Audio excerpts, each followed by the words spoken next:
Muntahkan saja semuanya nak, tidak apa-apa, ucap Pastor Angelo sambil memijit-mijit leher bocah kecil itu. Sementara kakekku tampak masih terus berzikir di sebelahnya. Setelah memuntahkan bayi tikus selama beberapa saat, akhirnya bocah itu berhenti. "Bu, Rio capek," ucapnya. Wajah bocah itu pucat sekali. Beberapa bagian tubuhnya tampak memar membiru. Tak hanya yang semula terikat, tapi di beberapa anggota tubuh lainnya juga. Ibunya menangis tersengal-sengal sambil memeluknya. Beberapa orang saudaranya membersihkan muntahannya, sementara ayahnya tampak memunculkan warna merah dari matanya. Jelas itu adalah rona kemarahan. Marah atas apa yang terjadi pada putranya. Marah atas apa yang barusan dilihatnya. Dan marah menyadari bahwa putranya dikirimi santet oleh seseorang, bukan hanya sekedar kesurupan. "Mbah, pelakunya siapa mbah?" Tujuan pertanyaan pertama itu jelas adalah kakekku. "Saya nggak tahu Hadi." "Mustahil, sampean pasti tahu. Beritahu saya mbah, saya harus membalasnya. Apa salah anak saya? Kenapa dia menyerang anak saya?" "Tenanglah pak, baik saya dan Pak Suryo tidak punya kuasa layaknya Tuhan untuk tahu siapa yang mengirimkannya. Tapi terpenting sekarang anak bapak selamat. Lebih penting untuk menjaga dan merawatnya ketimbang mencari tahu siapa pelakunya yang menyakitinya." Pastor Angelo tampak menenangkannya. "Sampean bisa bicara begitu pastor, karena sampean tidak punya anak. Kalau sampean seorang ayah dan anak sampean muntah tikus begitu, bagaimana menurut sampean? Sampean masih bisa tenang-tenang saja?" Pastor Angelo tampak menghela nafas. Mungkin dia sadar tidak ada gunanya mencoba berbicara dengan seseorang yang tengah diselimuti emosi. Para saudara Pak Hadi sekarang berusaha menenangkannya secara bergantian. Setelah situasi kondusif, Pastor Angelo berpamitan pulang lebih dulu. Kakek menyusul di belakangnya. Saat hendak keluar dari pintu, tampak pastor menatap seseorang wanita tua di antara kerumunan ibu-ibu. Mungkin seseorang yang dikenalnya. Kemudian beliau berlalu. Kakek keluar, aku lalu mengikutinya. Saat sampai di depan pintu, nenek yang ditatap oleh Pastor Angelo menghampiri kami. "Bagaimana kondisi anaknya Hadi pak?" "Oh Mbak Sutiem, alhamdulillah mbak, sudah selamat. Mungkin besok badannya agak sakit, tapi setelah itu dia akan baik-baik saja kok. Sepertinya besok Pak Hadi akan meminta sampean datang untuk memijat anaknya." "Syukurlah, saya kasihan mendengar ceritanya dari orang-orang." "Iya mbah, tidak tega melihat anak sekecil itu menderita." "Ya sudah mbah, saya pamit dulu. Ini cucu saya mulai ngantuk, baru datang dari Jawa, belum sempat istirahat." "Oh iya nggih, nggih pak."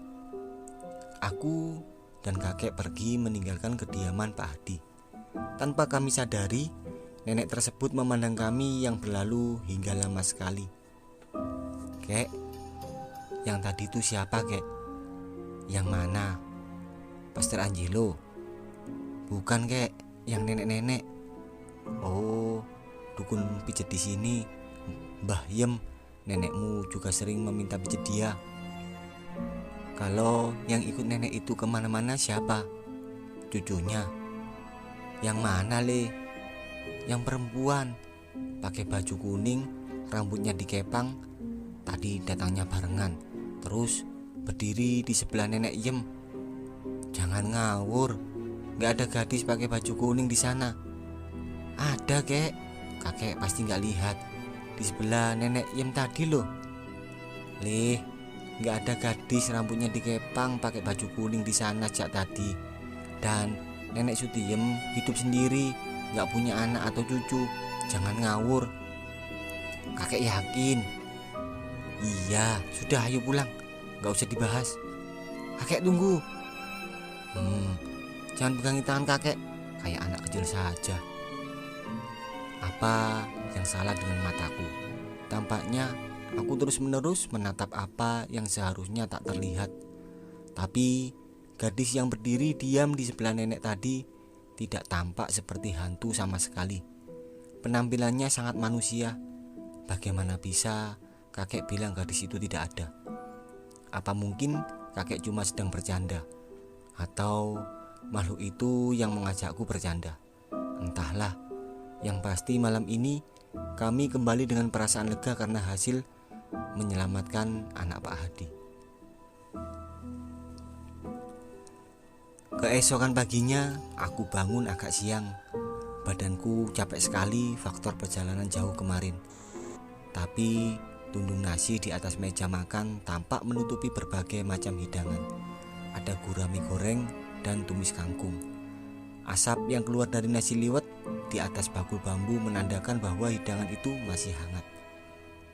Lekas aku berjalan ke belakang menuju bilik untuk mencuci muka sebelum sarapan.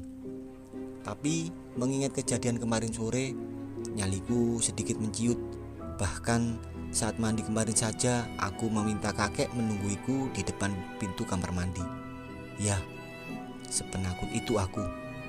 Maklum, selama hidup sampai berusia 20 tahun tidak pernah sekalipun aku bertemu makhluk-makhluk lain. Paling banter aku cuma bertemu alien, peri, atau goblin lewat film di televisi. Baru saat di desa Tawangmati ini aku menemui berbagai macam hal tak biasa.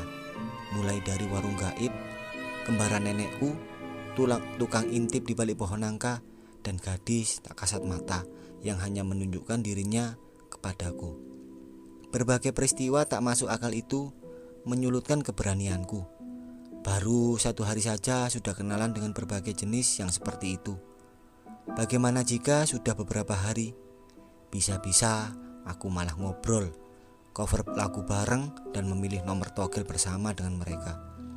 Amit-amit, pikiran itu segera aku tepis. Langkah kaki yang enggan tetap kupasangkan keluar dari pintu belakang. Saat menatap bilik kamar mandi, tidak ada yang aneh. Saat kualihkan pandanganku pada pohon randu, juga tidak ada yang aneh. Satu-satunya yang aneh adalah ini hampir pukul 10, tapi kabut masih tebal menyelimuti seluruh desa, seolah menyembunyikan berbagai misteri dan tragedi di belakangnya. Mungkin karena di dekat perbukitan, jadi kabutnya tebal. Pikirku mencoba menenangkan.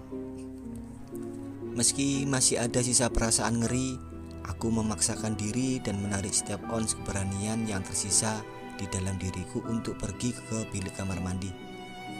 Samar-samar dari arah kebun sayuran kakek, tanpa ada sosok yang melangkah mendekat. Sosok tersebut tertutup kabut, tak jelas siapa.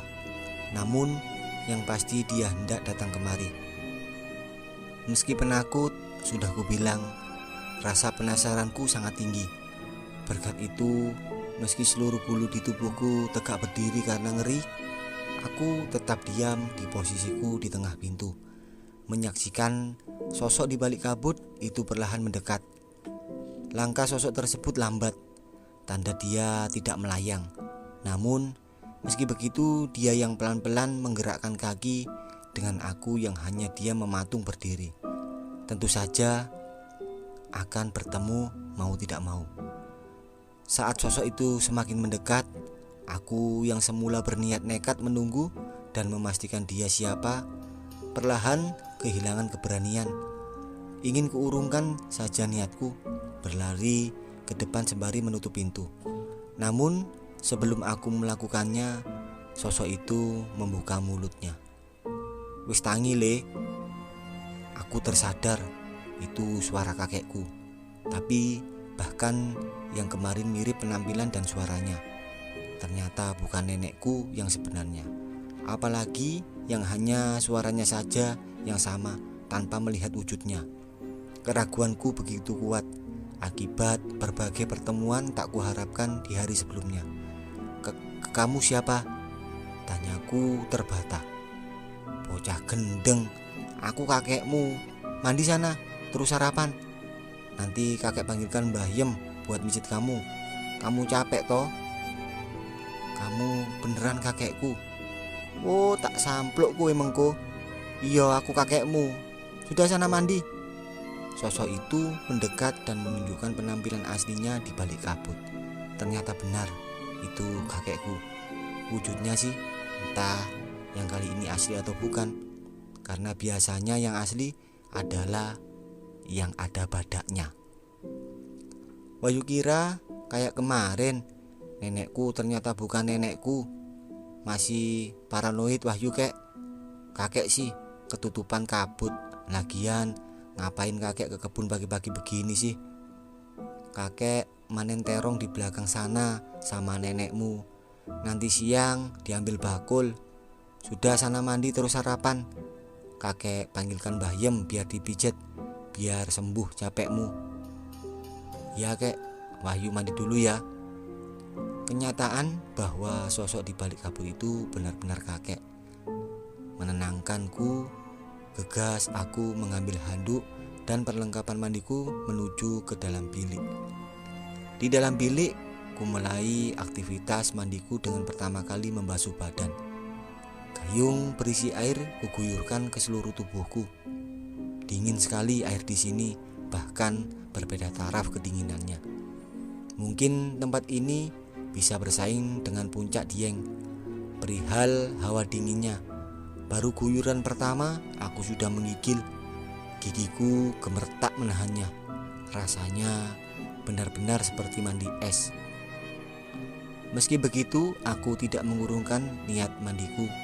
Sudah kepala dingin, sekalian saja ku percepat tempo guyuranku supaya cepat selesai. Begitu niatku. Tapi lagi-lagi terdengar suara samar dari luar. Suaranya pelan. Kali ini suara nyanyiannya lebih jelas terdengar. Entah lagu apa, aku belum pernah mendengar sebelumnya. Tapi jelas liriknya adalah lirik bahasa Jawa. Tapi siapa yang menyanyikan pagi-pagi begini? Ku hapus pertanyaanku dan ku fokuskan telingaku pada suara itu. Kali ini suara itu tidak serta-merta berhenti sebelumnya.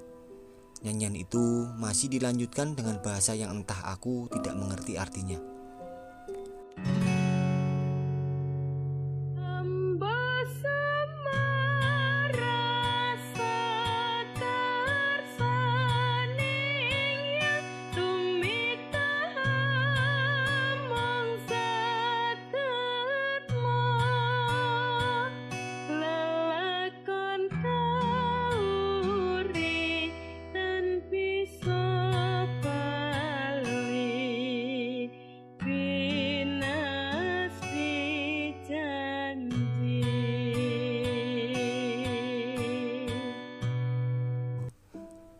Kira-kira seperti ini artinya. Kuserahkan semuanya kepada Tuhan. Aku cuma makhluk yang menerima dan berpasrah.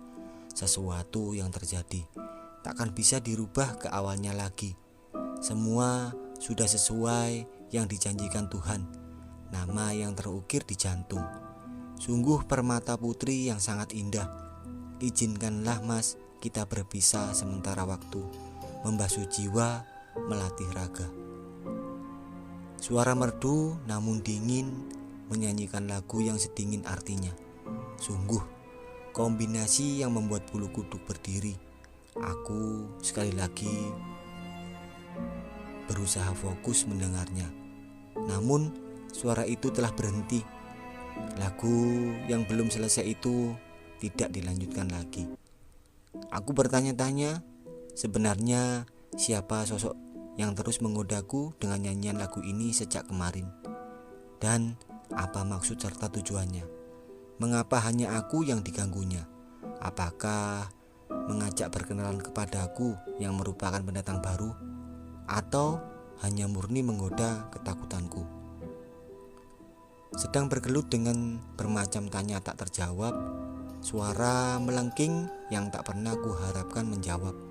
Bukan jawaban yang kuharapkan yang kudengar, melainkan suara tawa memekik tajam, dingin, dan menakutkan.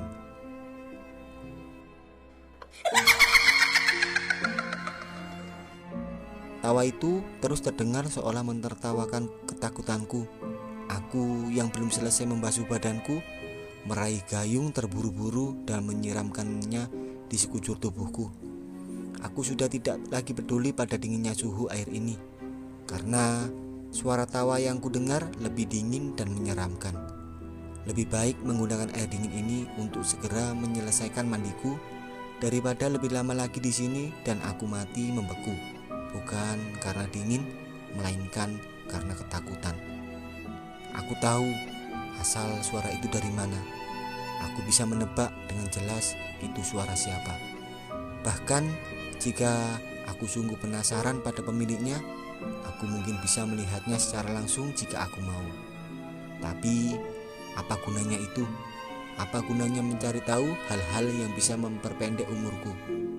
Dengan terburu-buru, aku memasang handuk untuk menutupi setengah bagian bawah tubuhku. Gegas, aku berlari keluar dari bilik kamar mandi dan langsung menuju pintu belakang rumah kakekku. Aku berlari tanpa menoleh kanan ke kiri. Enggan kalau-kalau tolehanku malah mempertemukanku pada asal suara si penyanyi. Aku meyakinkan diriku sendiri bahwa mulai besok aku tidak akan lagi melihat maupun sekedar menengok ke arah pohon randu di belakang rumah kakekku. Karena entah bagaimana, suara yang bernyanyi itu seolah membisiki dan memberitahuku bahwa aku ada di pohon randu.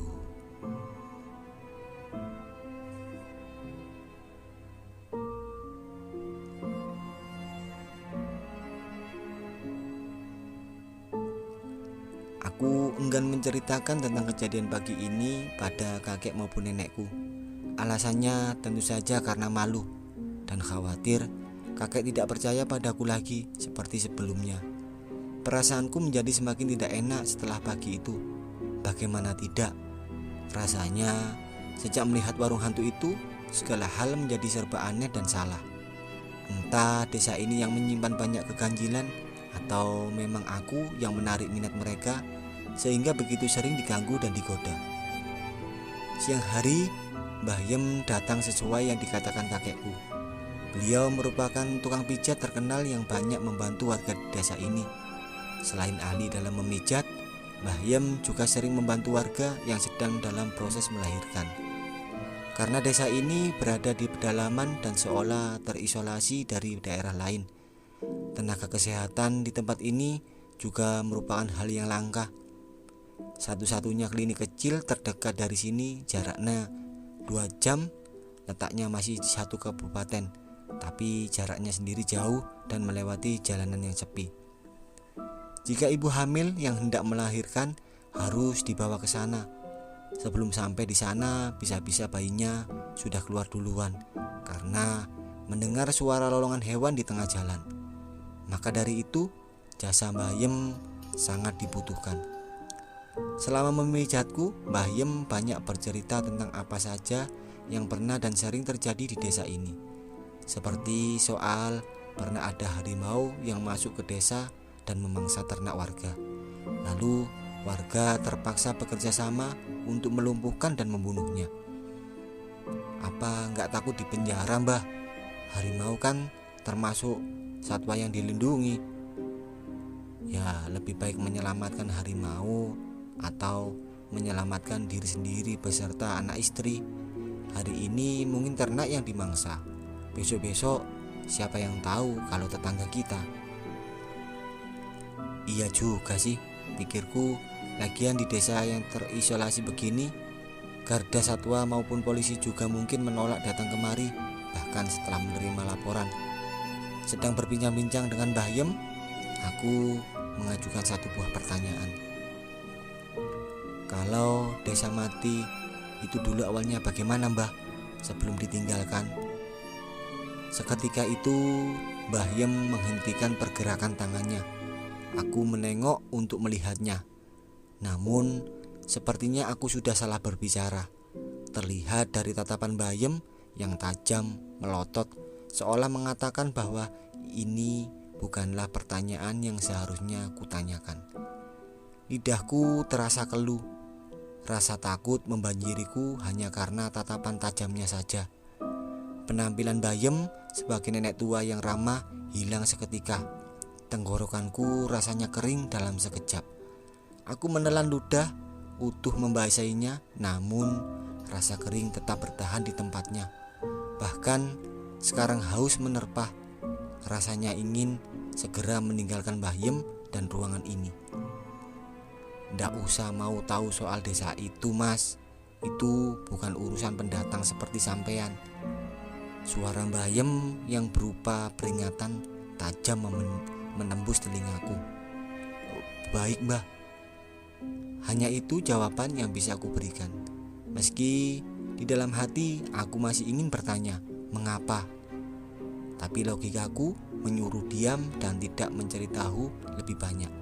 Seolah mengingatkan bahwa aku tidak seharusnya tertarik akan desa itu. Begitu mendengar jawabanku, Bayem melanjutkan kegiatannya. Tangannya bergerak dengan lihai memijit setiap sudut sendi tubuhku. Tangan yang keriput yang semula hangat rasanya berubah dingin dalam sekejap. Kamu kapan kembali ke Jawa, Le? Pertanyaan dari Bayem terdengar seolah mengusirku. Aku berusaha menjawab seadanya. Berusaha sesopan mungkin agar tak lagi salah dan membuat Bayem kembali menjadi lebih tidak ramah. Anu, Mbah, nanti nunggu hampir masuk kuliah. Oh, kamu kuliah. Jurusan apa? Jurusan pendidikan, Mbah, sama kayak kakek. Oh, calon guru. Bagus itu. Nanti jadi guru yang baik ya. Tiru mbahmu itu. Tapi jangan ditiru sikap ikut campurnya. Apa maksudnya itu? Kakek suka ikut campur. Perasaan sejak dulu kakek paling malas mencampuri urusan orang lain jika tanpa diminta. Baru saja hendak ku jawab, nenek muncul di pintu ruang dan bertanya, "Sudah, Bayem, sedikit lagi yuk." "Oh, ini saya buatkan kopi pahit, selera sampean pokoknya." "Oh nggih, matur suwun." "Makan siang di sini sekalian nggih, Mbah?" "Enggak usah, aku mau langsung pulang. Mau mijit anaknya Marwan sepulang dari sini." "Oh ya sudah, kopinya ini diminum dulu." "Ya yuk." "Suami sampean kemana?" "Bapak keluar bantuin warga gotong royong di musola." "Wahyu, nanti tolong Mbah Yem diantar pulang ya." Ngantar kemana, Nek?" "Di seberang danau. Rumah Mbah Yem di bawah bukit itu, area kebun kopi. Sekalian kamu lihat-lihat danau. Besok katanya mau memancing sama Anwar toh." "Oh iya, Nek." Setelah Mbah Yem menghabiskan kopinya, aku memanaskan motor kakekku. Motor ini sama tuanya dengan motor Pak Ahmad, tapi suara mesinnya lebih halus. Perjalanan untuk mengantar pulang Mbah Yem bukanlah perjalanan yang panjang. Mengikuti jalan desa yang lurus, kami akan sampai di danau. Di seberang danau adalah bukit yang ditanami pohon kopi. Menurut nenek, rumah Mbah Yem ada di seberang danau ini. Sebuah jembatan tua bercat biru memanjang di depan kami. Aku menarik gas sepeda motor tua untuk menyeberanginya. Setelah sampai di ujung jembatan, jalanan berubah menjadi lebih sempit. Wajar, karena sudah tidak ada rumah lagi di seberang jembatan kecuali rumah Mbah Yem. Sisanya merupakan perkebunan kopi dan jagung. Mbah Yem memberiku arahan jalan mana yang harus kuambil. Jalan kecil yang kanan kirinya dipenuhi tingginya pohon kopi. Semakin jauh ke dalam, tampak sebuah rumah dari papan yang halamannya disapu bersih. Sebuah pohon beringin berdiri di sebelah rumah. Pohon beringin besar yang jika rubuh bisa langsung menghancurkan rumah reot itu kapan saja. Tampak rumah itu pintunya terbuka. Aneh bukan? Penghuni satu-satunya sedang keluar, tapi pintu rumah dibiarkan terbuka. Mungkin karena merasa tidak ada barang berharga yang disimpan di rumahnya. Tapi tetap saja, bagaimana jika ada babi hutan yang masuk ke dalam? Sedangkan menurut cerita Mbah Yem, masih banyak babi hutan di sekitar sini. Namun aku enggan menanyakannya, khawatir menyinggung dan membuat Mbah Yem marah lagi. Aku menurunkan Mbah Yem tepat di halaman rumahnya sebelum berpamitan. Perempuan tua itu tidak membalas salam pamitku, bahkan tidak mengucapkan terima kasih. Entah masih kesal soal pertanyaanku tentang desa mati, atau beliau memang sikapnya seperti itu. Sedang memutar balik motorku, aku merasa seperti melihat sekelebat bayangan manusia di dalam rumah Mbah Yem. Bukankah Mbah Yem hidup sendirian? Lalu itu siapa? Berpura-pura melihatnya secara tidak sengaja, aku menengok sekali lagi. Rencananya ingin berpamitan pada Mbah Yem agar dikira mengharap mendapat jawaban. Namun sayangnya strategiku salah. Apa yang kutemukan saat menengok kembali adalah Mbah Yem yang melotot menatapku. Tatapannya jelas merupakan tatapan tak suka. Seolah keberadaanku di sini lebih lama merupakan gangguan baginya. Ketakutanku sekali lagi menggerayangiku. "Cepat pulang," ucap perempuan tua itu dingin dan tajam. Tanpa kata, langsung kulajukan sepeda motorku, meninggalkan gubuk Mbah Yem. Sorot matanya membuatku merinding seketika. Aku menarik gasku kencang di jalan licin dan sempit di tengah perkebunan. Caranya mengusirku benar-benar seolah mengatakan bahwa jika aku tidak segera pergi, maka dia akan membunuhku. Aku tidak mau berurusan dengan nenek tua itu lagi. Aku juga tidak mau lagi datang ke rumahnya. Kutanamkan hal itu dalam pikiranku. Entah apa, namun aku memiliki firasat bahwa mengorek tentangnya adalah hal yang berbahaya, apalagi setelah melihat dengan yakin gadis berkepang dua yang ada di dalam rumahnya. Itu nyata, bukan hanya sekedar bayangan atau kesalahan mataku saja. Gadis itu benar-benar ada. Entah dia itu apa, tapi begitu melihatku dan Mbah Yem tiba, dia tampak mencoba menyembunyikan dirinya, seolah ketakutan. Takut pada siapa? Aku? Tidak mungkin. Lebih mungkin bagiku untuk takut terhadapnya yang berkulit pucat dibanding dia penakut padaku yang tampak normal ini. Lalu, siapa sumber ketakutannya? Hal paling mungkin tentu saja adalah Mbah Yem.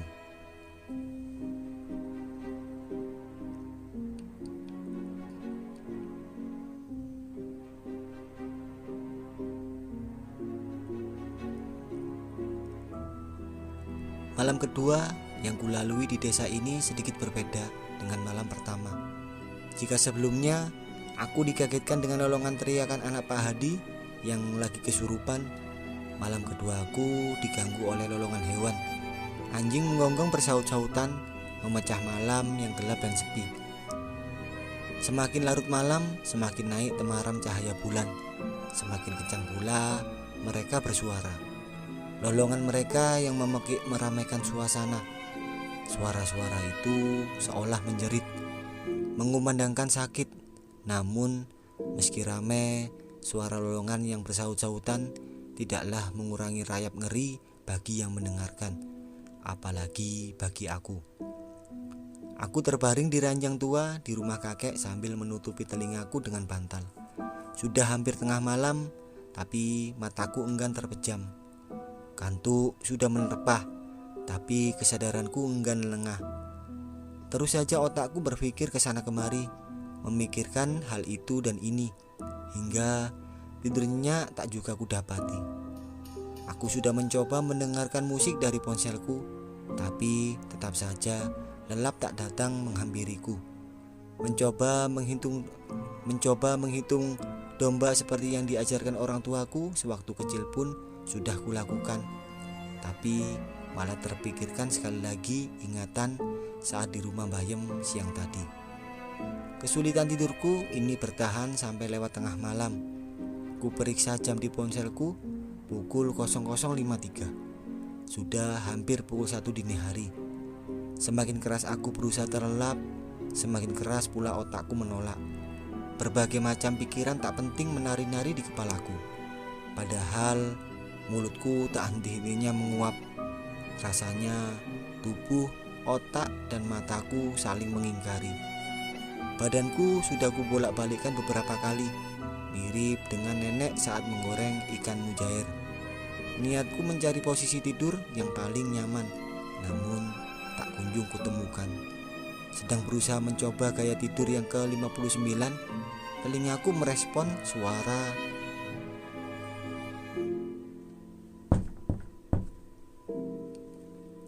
Ya, itu suara ketukan. Kupusatkan telingaku untuk memastikan dari mana kira-kira sumber suaranya.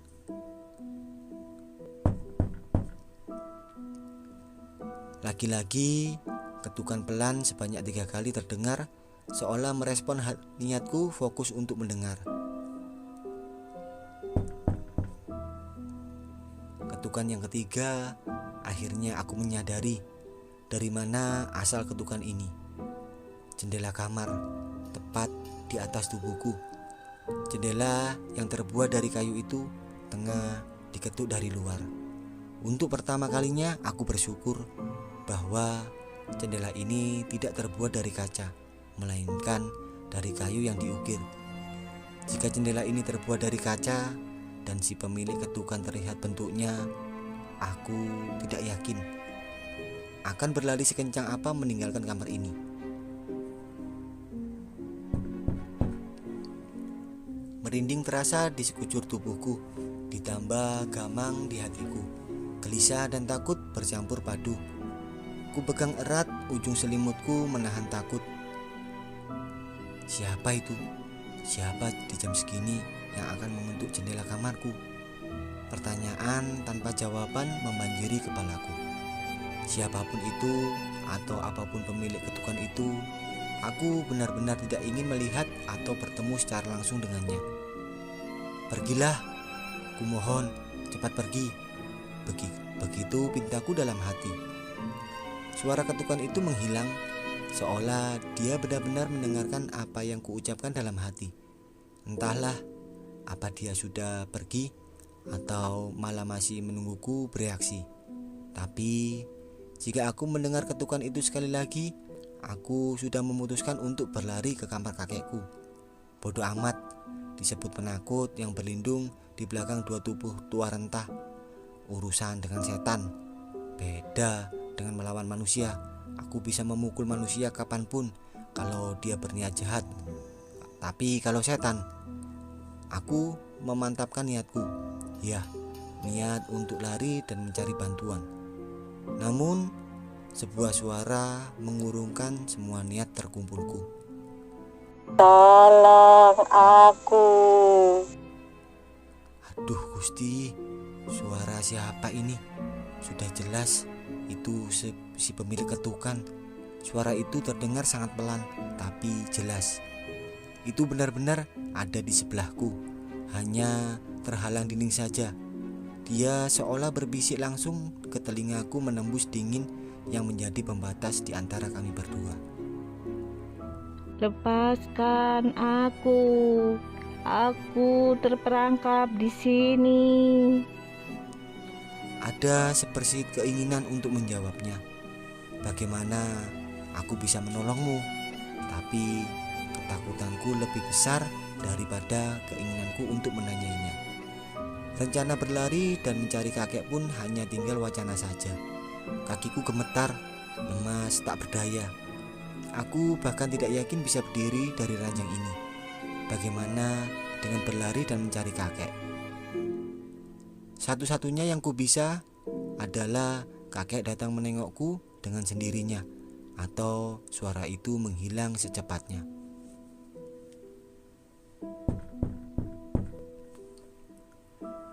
Namun bukannya berhenti saat tidak ada jawaban, dia malah mengetuk dinding lagi. Benar, kali ini bukan lagi jendela, tapi dinding tepat di sebelah kepalaku berada. Dinding itu diketuk dengan sesuatu yang seperti batu kecil sampai mengeluarkan suara yang nyaring. Aku tahu kamu mendengarkanku. Aku akan datang lagi. Sialan, sialan, sialan. Mengapa dia harus mengatakan akan datang lagi? Mengapa dia harus memberitahu bahwa dia menyadari aku sedang terjaga? Jika dia tahu aku tidak tidur, tidakkah seharusnya dia juga tahu bahwa aku ketakutan? Mengapa dia harus mencariku? Rasa takut dan kesal yang bercampur tanpa sadar melelapkan mataku. Entahlah, apakah itu karena aku lelah menahan takut atau pingsan karena ketakutan. Yang pasti, aku bangun keesokan saat hari sudah pagi. Rencana memancingku yang sempat tertunda akhirnya terlaksana. Disinilah aku sekarang, duduk di sebuah batu besar bersama Mas Anwar, menunggu ikan melahap umpan. Sudah hampir setengah jam kami berdua duduk di sini.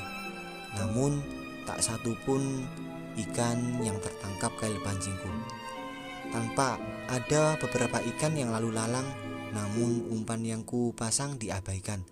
Entah karena ikan tersebut sedang kenyang atau memang aku yang salah umpan. Aku dan Mas Anwar mengobrol dan membagikan kisah-kisah kami sembari membuang sepi. Sampai seseorang gadis datang ke jembatan membawa bungkus plastik besar. Dia tampak membagi-bagikan apa yang ada di dalam plastik ke beberapa orang yang juga ada di sungai. Mulai dari ibu-ibu yang tengah mencuci sampai bapak-bapak yang tengah mengikatkan tali kekang ke sapi. Gadis berambut panjang itu tampak berjalan mendekati kami sebelum memberi kami berdua bungkusan plastik kecil yang berisi gorengan. "Terima kasih ya Mbak Hanum," ucap Mas Anwar. "Oh, namanya Hanum," batinku. "Makasih Mbak." "Sama-sama. Kalian jangan suka keluar malam-malam mulai sekarang. Banyak molo," kata bapak. Jawabnya seolah memperingatkan. Aku benar-benar benci dengan desa ini. Dari awal datang ke sini, kenapa ada begitu banyak peringatan? Bahkan gadis cantik yang tampak normal itu pun memberikanku peringatan. Sudah seperti kakek saja. "Wah," kata Pastor Angelo ya Num. "Iya Mas, itu tandanya semalam banyak sekali lolongan anjing dan berkeliling sepanjang malam. Biasanya kalau tidak menebar penyakit, ya menebar musibah." "Oh iya Num, terima kasih ya." "Iya Mas Anwar. Ya sudah, saya mau bagikan ini ke orang-orang lain dulu." Gadis itu berlalu setelah berpamitan. Plastik putih yang diberikannya berisi 4 biji gorengan. Aku menatap Mas Anwar yang tengah membuka ikatan plastik untuk memakan isinya. "Itu siapanya Pastor Mas?" "Oh, itu anaknya." "Anak? Bukankah Pak Hadi sempat bilang kalau Pastor tidak punya anak?" "Aku yakin aku tidak salah dengar malam itu." "Bukannya Pastor Angelo gak punya anak Mas?" "Oh iya, itu anak angkat." Tadinya orang tuanya kemana?" "Saya gak tahu jelasnya, karena saat itu saya masih kecil. Tapi kalau tidak salah, dulu anak itu ditinggalkan di pinggir jalan raya sendirian." "Masih bayi Mas?" tanyaku tak percaya. "Tidak, sekitar usia 3 tahunan." "Loh, kok bisa? Orang tuanya kok tega?" "Kalau kamu dengar cerita aslinya, pasti kamu juga akan tega kok Yu." "Maksudnya gimana Mas?" "Saat Hanum ditemukan warga, salah satu warga sudah membawanya pulang. Rencananya hendak diangkat menjadi anak. Tapi setelah membawa pulang Hanum, anak kandung orang tersebut meninggal jatuh ke sumur. Innalillahi. Gak cuma di situ, istrinya jatuh waktu memetik kopi, sampai akhirnya cacat, gak bisa jalan lagi. Saat itu warga menduga itu karena Hanum. Banyak omongan yang berseliweran bahwa Hanum dibuang oleh orang tuanya juga karena kesialan yang dibawanya. Kamu tahu perempuan bahu lawean? Saya pernah dengar, Mas. Perempuan yang jika dinikahi suaminya akan terus mati kan? Nah, meski sedikit berbeda, tapi warga menganggap Hanum membawa kemalangan seperti perempuan bahu lawean, sehingga tidak ada yang mau mengasuh dan merawatnya. Sampai akhirnya Pastor Angelo membawanya dan mengangkat sebagai putrinya. Kalau begitu, kenapa Pastor Angelo masih hidup, Mas? Itu karena pastor punya kekuatan spiritual yang bisa menangkal kemalangan yang dibawa gadis itu. Tapi sampai usia sekarang 23 tahun, gadis itu tidak juga ada yang menikahi. Ya, karena tidak ada yang berani. Kamu tahu sendiri, ini di desa, gadis usia 18 tahun belum nikah saja sudah dianggap perawan tua, apalagi yang sudah 20 tahun lebih. Aku tiba-tiba memikirkannya. Gadis itu kasihan sekali, padahal dia tidak salah apa-apa. Jika dia tidak tinggal di desa, dia pasti akan baik-baik saja. Toh, semua kemalangan yang tadi disebutkan Mas Anwar bisa dijelaskan. Sedang memikirkan tentang Hanum, terjadi kerumunan warga di pinggir sungai. Tempat ibu-ibu tengah mencuci baju mengganggu lamunanku. Ada apa ya, Mas? Tanyaku pada Mas Anwar. Tidak tahu, yuk kesana yuk. Aku mengangguk setuju. Kami membereskan peralatan memancing kami dan mulai berjalan mendekati kerumunan. Beberapa warga tanpa hendak beranjak pergi dari kerumunan. Samar dari yang kudengar hendak memanggil kepala desa. Ada apa, Pak? Tanya Mas Anwar pada salah satu bapak yang sejak tadi ada di sana. Ada mayat, Mas Anwar. Aku pasti salah dengar kan? Jangan bilang mereka benar-benar menemukan mayat manusia di danau ini. Namun, seolah mengabulkan apa yang kutakutkan, di balik kerumunan warga tampak sesuatu yang berwarna biru seperti kulit yang telah lama terendam air. Aku mendesak kerumunan untuk melihat lebih jelas apa yang mereka kelilingi. Sayangnya, aku menyesal tak lama setelah melakukannya. Tampak seseorang manusia tanpa pakaian yang badannya sudah membengkak dan berwarna biru pucat. Tubuhnya tengkurap sehingga wajahnya tidak terlihat dengan jelas. Sementara rambutnya hanya tersisa beberapa. Tampaknya sudah rontok karena terendam terlalu lama. Mual sekali rasanya. Seisi perutku seolah memaksa ingin keluar. Selain tubuh mayat yang kondisinya memprihatinkan, bau menyengat juga menyebar di sekitarnya. Aku memilih mundur dan menjauh sedikit. Lebih baik untuk tidak melihatnya lebih lama, daripada nanti malam aku tidak berani tidur sendirian. Desa Tawang Mati benar-benar desa misterius yang berbeda. Pertama, ada yang kesurupan dan memuntahkan tikus hidup dari mulutnya. Dan sekarang ditemukan mayat yang mengambang di danau dalam kondisi memprihatinkan. Sebenarnya apa yang terjadi dengan desa ini? Karena tidak kuat untuk berada lebih lama lagi, aku mengajak Mas Anwar segera kembali. Sesampainya di rumah, aku menceritakan apa yang terjadi pada nenek. Namun ternyata nenek sudah tahu dari salah satu warga yang sempat kesini untuk memberitahu kakekku. Aku memutuskan untuk mandi dan tidur siang. Untuk sementara, aku akan menunda rencana memancing atau kegiatan apapun yang berhubungan dengan danau. Aku tidak mau memasak ikan yang baru saja memakan bangkai manusia. Amit-amit. Setelah selesai mandi, aku langsung beranjak keluar dari kamar mandi. Mulai sekarang, aku tidak lagi berlama-lama menghabiskan waktu di kamar mandi. Aku tidak mau suara nyanyian itu terdengar lagi. Namun sialnya, saat keluar dari kamar mandi, aku tidak sengaja menongak ke arah pohon randu. Dan sialnya, si penyanyi itu sedang ada di sana sambil menggoyang-goyangkan kakinya di salah satu dahan. Aku menatapnya, dia juga menatapku. Kami saling pandang, kemudian saling sayang. Tidak begitu. Kami saling pandang. Sebelumnya dia menyeringai kepadaku. Seringai yang begitu lebar hampir menempati seluruh bagian wajahnya. Sampai-sampai aku khawatir jika mungkin wajahnya akan robek karena seringannya. Sementara aku memaksa mempercepat langkah kakiku untuk berlari dan segera masuk ke dalam rumah kakek. "Kue lapo le?" tanya nenekku yang tengah menggoreng ayam di dapur. "Aku ketemu yang nunggu pohon randu, Nek." Nenek menatapku aneh. Lagi-lagi sepertinya beliau tidak percaya. Tidak menjawab ucapanku. Nenek malah beranjak keluar dan menghampiri pohon randu. Entah apa yang beliau lakukan. Aku tak berniat menyusulnya. Aku lebih memilih tetap di dapur membalik ayam goreng dalam wajan penggorengan, dibanding keluar dan melihat wajah yang menyeringai itu 2 kali. "Kamu beneran melihatnya?"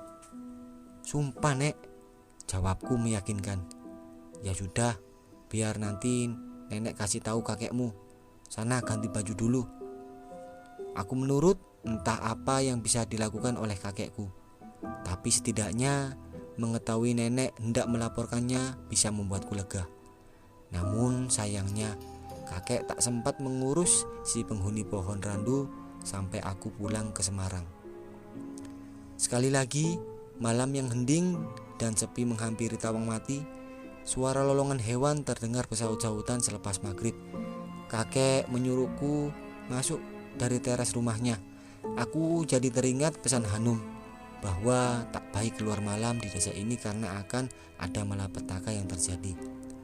Teringat lagi peristiwa siang tadi, di mana sosok mayat ditemukan di pinggir danau.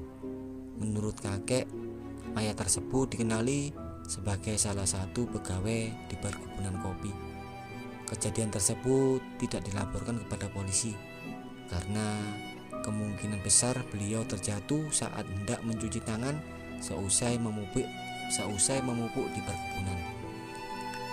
Beliau dikabarkan hilang sejak sekitar 4 hari yang lalu, tapi teman-temannya berpikir beliau sedang pergi keluar kota untuk mengunjungi temannya, karena sebelumnya sempat membahas soal menemui salah satu temannya yang bekerja di pusat kota. Meski ada banyak keanehan, tak ada yang bisa kulakukan. Memangnya apa yang bisa dilakukan oleh seseorang pendatang sepertiku? Di saat warga satu kampung saja memutuskan hanya akan memakamkan tanpa mencari tahu penyebab kematiannya. Selain itu, melihat medan perkebunan yang berada di perkebukitan dan danau yang tepat ada di bawahnya, bahkan tidak aneh jika seseorang sewaktu-waktu terjatuh ke danau. Hanya saja, bukankah aneh jika para pekerja yang lain tidak menyadari saat-saat pria itu terjatuh ke dalam danau? Ya, Tawang Mati, sesuai dengan namanya. Bahkan warganya pun aneh. Entah masih primitif atau memang ada sesuatu di balik kematian pekerja perkebunan itu. Memikirkan lagi, dalam hati aku bertanya-tanya, kira-kira peristiwa apa lagi yang akan terjadi malam ini? Bukan maksud menunggu kemalangan. Hanya saja selama di desa rasanya janggal jika satu malam atau satu hari tidak terjadi sesuatu peristiwa. Tapi ternyata sampai azan Isya berkumandang tidak terjadi apa-apa. Mungkin ini akan menjadi salah satu malam yang damai yang terjadi di desaku ini. Tapi ternyata aku salah. Sekitar pukul 8:30, suara ketukan pintu tak beraturan mengetuk pintu depan rumah kakekku. "Kula nuwun, Mbah Suryo, Mbah, kula nuwun." Mendengar panggilan dan ketukan yang hampir tanpa jeda, kakek segera menghampirinya. Ketika pintu terbuka, tampak seorang laki-laki tua hanya dengan kaos oblong dan sarung kotak yang datang. Beliau terengah-engah, seolah baru saja berlari karena dia dikejar sesuatu. "Ono opo, Din?" tanya kakekku, tampak seolah ikut kaget melihat penampilan terengah-engah tamunya. "Anu Mbah, Mbak Fitri kena santet."